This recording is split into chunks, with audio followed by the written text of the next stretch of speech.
Hi guys! So Happy New Year! And another video, another vlog with Daddy Carl. So for today's video, kami po ay magsiset up, dalawa lang ni Daddy Carl sa Black Scoop sa Quezon City. Tumitingin ako ngayon sa dinadaanan namin kasi nandito kami sa expressway. Anyway, so yun na nga. Ang setup namin ngayon ay for Miss Leah Del Castillo, one of our regular customer na every birthday ata ng kid niya ay nagpapaset up sa amin. So this is a basic package na in-avail ni Miss Leah. And dahil intimate party lang din for the family lang. So yun. Pero blessed pa rin kami kasi kami pa rin ang pinipili ni Miss Leah every now and then. So yun. Samahan nyo kami. And this 2024 as we start our journey in event styling.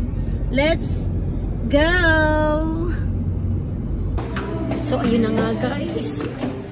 Start na tayong mag-install ng backdrop. Kita yung aking pimple. Oh my god. Anyway, nandito kami sa second floor ng Black Scoop. Dito sa West Avenue, matatagpuan. And ayun si Daddy Carl, piniprepare niya na. So, habang wala pa yung ibang mga supplier, magsisimula na kami. Yun, time-lapse tayo!